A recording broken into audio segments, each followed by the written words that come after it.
हिमाचल प्रदेश के ऊपर इस वक्त संकट के ऐसे बादल मंडरा रहे हैं जिससे राज्य का अस्तित्व ही खतरे में पड़ गया है। ऐसा हम नहीं, सुप्रीम कोर्ट कह रहा है, क्योंकि मानसून में हिमाचल के अलग अलग जिलों से तबाही की ऐसी तस्वीरें सामने आई हैं जो दिल दहलाने के साथ ही हिमाचल के फ्यूचर पर सवाल उठा रही हैं।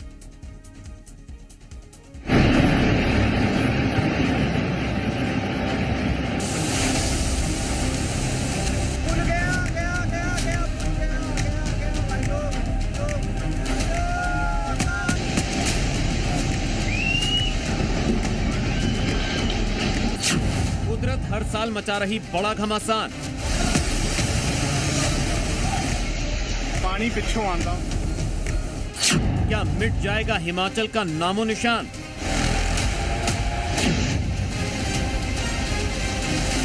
ये सिर्फ एक सवाल नहीं बल्कि भारत के हिमालयी इलाके के वजूद को लेकर जताई गई वो गंभीर चिंता है जो इस सूबे से लगातार सामने आ रही खौफनाक तस्वीरों को देखकर देश की सुप्रीम अदालत ने जताई है। हर साल हिमाचल में हो रही तबाही को देखते हुए सुप्रीम कोर्ट ने कहा है कि वो दिन दूर नहीं जब पूरा हिमाचल भारत के नक्शे से गायब हो जाएगा। देश की सर्वोच्च अदालत को क्यों ऐसा कहना पड़ा, उसे समझने के लिए पहले इस मानसून में हो रही तबाही को समझना जरूरी है। ये तस्वीरें देखिए, कुल्लू जिले की पार्वती घाटी के मलाणा में बादल फटने के बाद तबाही मच गई। नदियों में अचानक से सैलाब आ गया। कोलाहल करती नदियां तबाही मचाने निकल पड़ी। सैलाब का शोर कलेजा दहला रहा था। नदियों में आए उफान से मलाणा एक जल विद्युत परियोजना को भारी नुकसान पहुंचा है। अचानक आई बाढ़ के चलते एक hydra machine, dumper, rock breaker और एक कैंपर कार बह गई। जिला आपदा प्रबंधन केंद्र के मुताबिक डैम की मरम्मत का काम चल रहा था, तभी हादसा हुआ। ये वीडियो देखिए।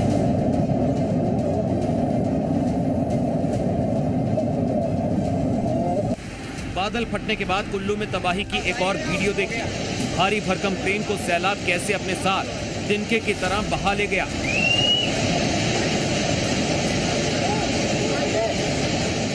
कुल्लू में लगातार हो रही बारिश के चलते तमाम नदी नाले इसी तरह उफान पर है। जिला प्रशासन लोगों से एहतियात बरतने की अपील कर रहा है, क्योंकि लगातार जगह जगह पर लैंडस्लाइड हो रहा था, सड़कें बंद हो रही थी। कुल्लू जिला की बात की जाए तो कुल्लू जिला के लग घाटी में जो है काफी अधिक मात्रा में लैंडस्लाइड जो है और सड़कें जो है वहाँ पर बाधित चल रही है। मलाना के पास डैम साइट में नुकसान हुआ है और वहाँ पर कुछ गाड़ियां जो है वो कंपनी की बह गई है और बहुत नुकसान देखने को मिल रहा है। NH3 की बात की जाए तो NH3 जो है पंडोह के पास लगातार बंद हो रहा है, जिससे चंडीगढ़ मनाली नेशनल हाईवे पर बाधित हो रहा है। ऐसे में लोगों को परेशानियों का सामना करना पड़ रहा है। हालांकि जिला प्रशासन ने लोगों से एहतियात बरतने की अपील की है और बेवजह घरों से बाहर न निकलने के लिए कहा गया है। शुक्रवार को दिन भर हुई बारिश से मलाणा घाटी में हालात बिगड़े। नदी नाले उफान पर हैं और स्थिति खतरे के निशान के करीब पहुंच गई। मणिकर्ण घाटी के बलाधी गांव के लिए एकमात्र पैदल पुल मलाणा खड्ड में बह गया, जिससे ग्रामीणों की आवाजाही पूरी तरह से ठप हो गई। इस वक्त हम कुल्लू जिला मुख्यालय को जोड़ने वाले पुल के पास खड़े हैं, जहां पर बीती रात तेज बारिश से दरारें आई थी। तस्वीरें आपको दिखाना चाहूंगा। आप देख सकते हैं किस तरीके से जो दरारें हैं वो यहाँ पर पड़ी है। बीते साल की आपदा में भी यहाँ पर काफी नुकसान हुआ था और ये पूरा एरिया जो है वो क्षतिग्रस्त हो गया था। इसके बाद एक बार फिर से यहाँ पर जो है वो नुकसान होता हुआ नजर आया है और इस तरफ तस्वीरें आप देखते हैं किस तरीके से जो बड़ी बड़ी दरारें हैं वो यहाँ पर पड़ी है। हिमाचल में पिछले कुछ सालों में मानसून सीजन में आसमान से बारिश आफत की तरह बरस रही है। इस साल भी मानसून ने 20 जून को एंट्री के साथ ही कहर बरपाना शुरू कर दिया था। भीषण बाढ़ के कारण कई लोगों की जान जा चुकी है, जबकि करोड़ों की सरकारी और निजी संपत्ति का नुकसान हो चुका है। इस साल अब तक 85 लोगों की मौत हो चुकी है, जबकि 718.15 करोड़ रुपए का नुकसान हो चुका है। 2024 में 64 लोगों की मौत हुई थी, जबकि 1360 करोड़ रुपए का नुकसान हुआ था। सवाल यह है कि आखिर हर साल हिमाचल में मानसून इस तरह से तबाही क्यों मचा रहा है। एक्सपर्ट्स की माने तो इसे प्रकृति का कहर कहना ठीक नहीं होगा। विकास की अंधी दौड़ इसकी वजह है।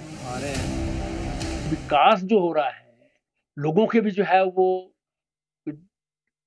जिस तरह से जो है वो कृषि के क्षेत्र में या पर्यटन के क्षेत्र में, बाकी क्षेत्रों में जो है वो काम हो रहे हैं या बड़े बड़ी बिल्डिंग्स बन रही हैं, मकान बन रहे हैं, सड़कें बन रही हैं, उसके कारण भी बहुत बड़ा नुकसान जो है वो हो जाता है। क्योंकि जो हिमाचल प्रदेश में